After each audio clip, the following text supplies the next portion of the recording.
Welcome to our channel Taste My Food. அஸ்ஸலாமு அலைக்கும். Hello friends, எல்லோரும் எப்படி இருக்கீங்க? நல்லா இருக்கீங்களா? இன்றைக்கி நம்ம சேனலில் என்ன ரெசிபி பார்க்க போகிறோன்னா, ஆரஞ்சு கேக் எப்படி சூப்பராக குயிக்காக ப்ரிப்பேர் பண்ணுறதா பார்க்க போகிறோம். ஈவினிங் டைமில் டீ கூட இந்த கேக்கை சர்வ் பண்ணுறதுக்கு ரொம்ப சூப்பராக இருக்கும். நார்மலாக கேக்னாலே கொஞ்சம் லாங் ப்ராசஸ், அந்த பேட்டர் ரெடி பண்ணுறதுக்கு கொஞ்சம் டைம் எடுக்கும். பட் அது மாதிரி எதுவுமே இல்லாமல் ஜஸ்ட் ஒரு மிக்ஸி ஜாரில் ரொம்ப குயிக்காக இந்த கேக்கை நம்ம ரெடி பண்ண போகிறோம். அது எப்படி தான் இன்றைக்கி நம்ம வீடியோவில் பார்க்க போகிறோம். ஸோ இந்த வீடியோவை ஸ்கிப் பண்ணாமல் ஃபுல்லாக பாருங்கள்.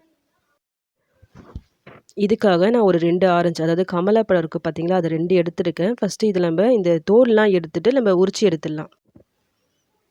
உரிச்சு எடுத்தாச்சு. கூடவே அது உள்ளே இருக்க அந்த சீட்ஸ்லாம் ரிமூவ் பண்ணி எடுத்துருங்க. அந்த சீடோட கொஞ்சம் போட்டுட்டா கசக்கிற மாதிரி ஆகிடும். ஸோ அந்த சீட்ஸை மஸ்ட்டு ரிமூவ் பண்ணிவிடுங்க.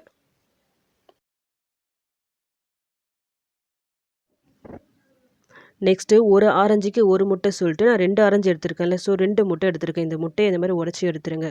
நம்ம சேனலில் ஆல்ரெடி நிறைய கேக் ரெசிபிஸ் நான் போட்டிருக்கேன். அந்த வீடியோவை ப்ளீஸ் செக் பண்ணி பார்த்துக்குங்க. டிஸ்கிரிப்ஷன் பாக்ஸில் நான் லிங்க்கு கொடுக்குறேன்.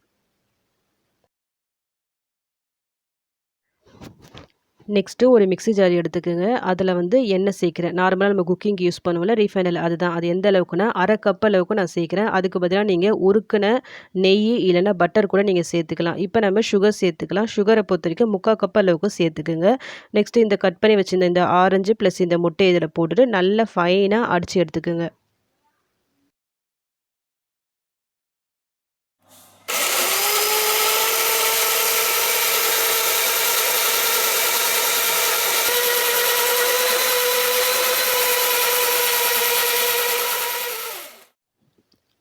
அடிச்சுட்டு எடுத்துகிட்டு வந்தாச்சு. இப்போ நம்ம வடிகட்டி எடுத்துடலாம்.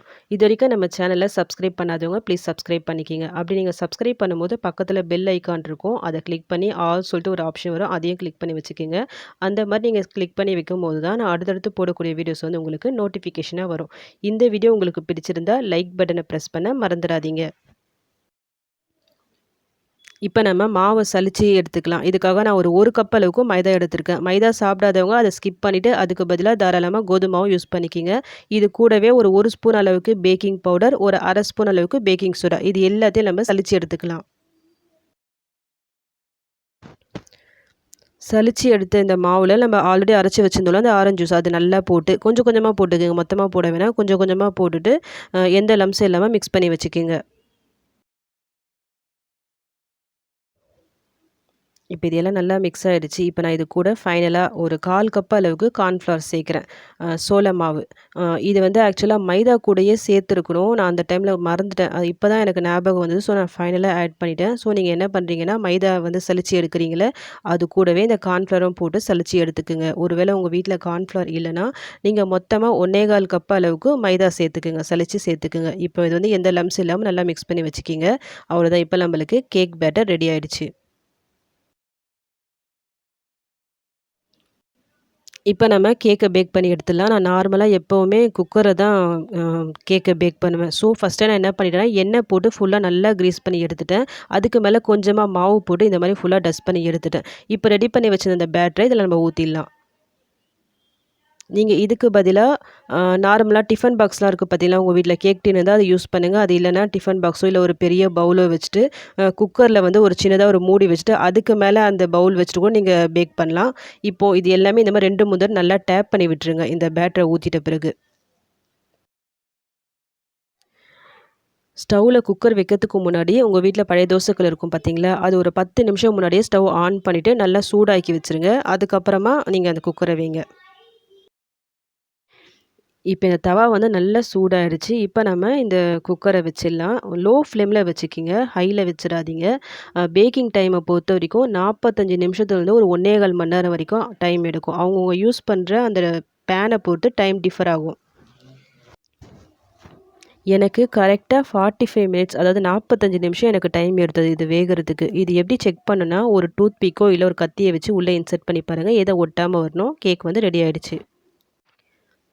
கேக் ரெடி ஆயிட்டு சூடா இருக்கும்போதே டீமோல்ட் பண்ணிடாதீங்க. அது கம்ப்ளீட்டா ஆற விட்டுருங்க. நல்லா ஆறிட்ட பிறகு இந்த மாரி டீமோல்ட் பண்ணி எடுத்துருங்க. பாருங்க ஜஸ்ட் நான் ஒரு கையால இப்படி எடுத்தாலே சூப்பரா ஈஸியா வந்துச்சு பாருங்க.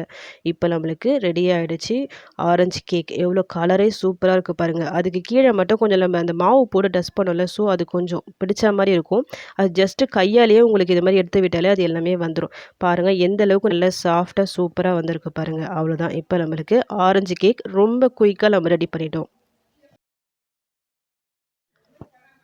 அவ்வளோதான். இப்ப நம்ம கட் பண்ணி சர்வ் பண்ண வேண்டியதுதான். உங்களுக்கு எந்த ஷேப் வேணுமோ அதுக்கேத்த மாரி கட் பண்ணிக்கிங்க. ஆ இதில நம்ம ஆரஞ்சு அந்த ஜூஸ் போட்டிருக்கோம்ல, ஸோ அந்த ஆரஞ்சோட ஃப்ளேவர் வந்து இந்த கேக்ல வந்து ரொம்ப சூப்பரா நல்லா இருந்தது. ரொம்ப கலரும் நல்லா இருந்தது. இதோட கலரே நல்லா சாஃப்ட்டா ரொம்ப நல்லா வந்துச்சு. ஈவினிங் டைம்ல நீங்க இத டீ கூட சாப்பிடலாம். உங்க வீட்ல கெஸ்ட்டு வந்தா இது செஞ்சு குடுங்க. கண்டிப்பா உங்க வீட்ல எல்லாருக்கும் ரொம்ப பிடிக்கும். கண்டிப்பா நம்ப மாட்டாங்க. நீங்க வீட்ல செஞ்சது சொல்லிட்டு. ஏன்னா இது அந்த அளவுக்கு நல்லா பெர்ஃபெக்ட்டா ரொம்ப சாஃப்ட்டா நல்லா வரும் இது. கண்டிப்பா உங்க வீட்ல இத ட்ரை பண்ணி பாருங்க.